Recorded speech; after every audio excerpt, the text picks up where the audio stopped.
Hello दोस्तों, मेरा नाम है नर्मदेश्वर और आपका स्वागत है मेरे YouTube चैनल इंडिया ऑक्सफोर्ड पर। अगर आपने इस वीडियो को क्लिक किया है, इसका मतलब आप अंग्रेजी बोलना चाहते हैं। तो इंग्लिश बोलने के लिए क्या क्या करना होगा, इस वीडियो में हम सारी बातें बताएंगे। और दूसरी चीज़, इस वीडियो में हम उस बेसिक ग्रामर को भी बताएंगे जो इंग्लिश बोलने के लिए यूज करे जाते हैं। तो इस वीडियो के अंत तक बने रहिए ताकि हम आपको इंग्लिश बोलने का जो बेसिक कॉन्सेप्ट है वो आपको प्रोवाइड करा सके। तो चलिए शुरू करते हैं। तो हम सीखना चाहते हैं इंग्लिश स्पीकिंग।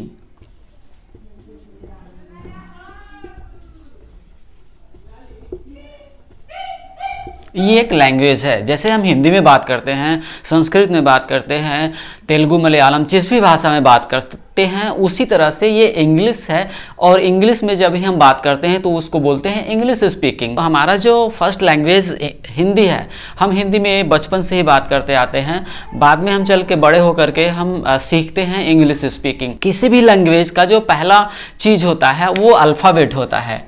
अल्फ़ाबेट सभी लैंग्वेजों के पास एक अल्फ़ाबेट होता है। इंग्लिश में भी एक अल्फ़ाबेट है जिसे A to Z के नाम से जानते हैं। A to Z, A और Z के बीच में जितने भी लेटर्स आते हैं, लेटर्स, जैसे A हो गया, ये एक लेटर है। B हो गया, ये एक लेटर है। C हो गया, ये एक लेटर है। किसका? इंग्लिश अल्फ़ाबेट का। तो इंग्लिश अल्फ़ाबेट के जितने सारे लेटर्स होते हैं, उन्हीं लेटर्स को मिला करके हम वर्ड्स बनाते हैं। वर्ड्स बनाते हैं। वर्ड्स मतलब जैसे मैंने लिखा काऊ, ये एक वर्ड है। इसमें COW लेटर्स यूज करके हमने काऊ एक वर्ड्स को क्रिएट किया। उसी तरह से कोई भी वर्ड्स आप लिख सकते हैं। बनाना। तो ये वर्ड्स हो गया। अब जितने सारे वर्ड्स होते हैं, हम जो भी कुछ बोलते हैं वो एक सेंटेंस होता है।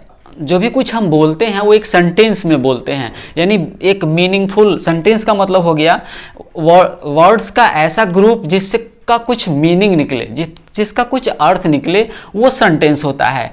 हम पहले अल्फ़ाबेट को समझते हैं। अल्फ़ाबेट्स में जितने सारे लेटर्स होते हैं। अब लेटर्स में भी एक चीज़ और होता है जिसको लोग नहीं समझ पाते हैं। लेटर्स में दो कैटेगरी होती है। एक को बोलते हैं वॉवेल,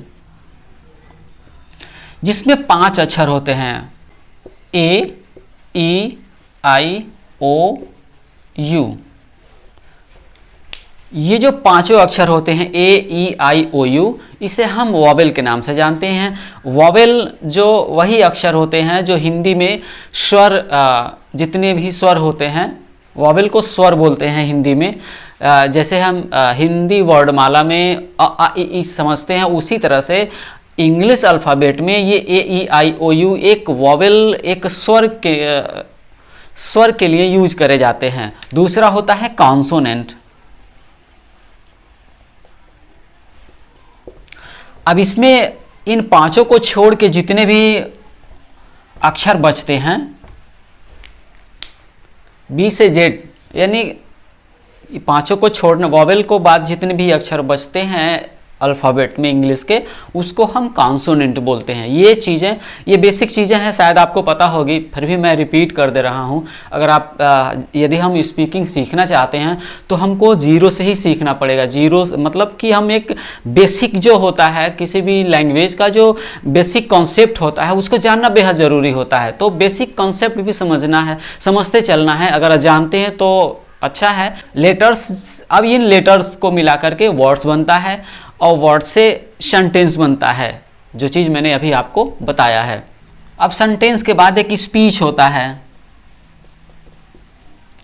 स्पीच यानी कि बहुत सारा, जब भी हम कहीं सेमिनार में जाते हैं या कहीं मीटिंग अटेंड करते हैं, जो भी हम स्टेज पे बोलते हैं, बहुत सारे सेंटेंस यूज करते हैं और वो स्पीच बन जाता है। तो ये एक स्ट्रक्चर है हमारे बात का, शुरू से अल्फ़ाबेट से लेकर के हमारे बातचीत में जितने सारे लेवल्स आते हैं, वो ये सारी चीज़ें हमको जानना होता है। ये सारी चीज़ों को हमको पता होना चाहिए।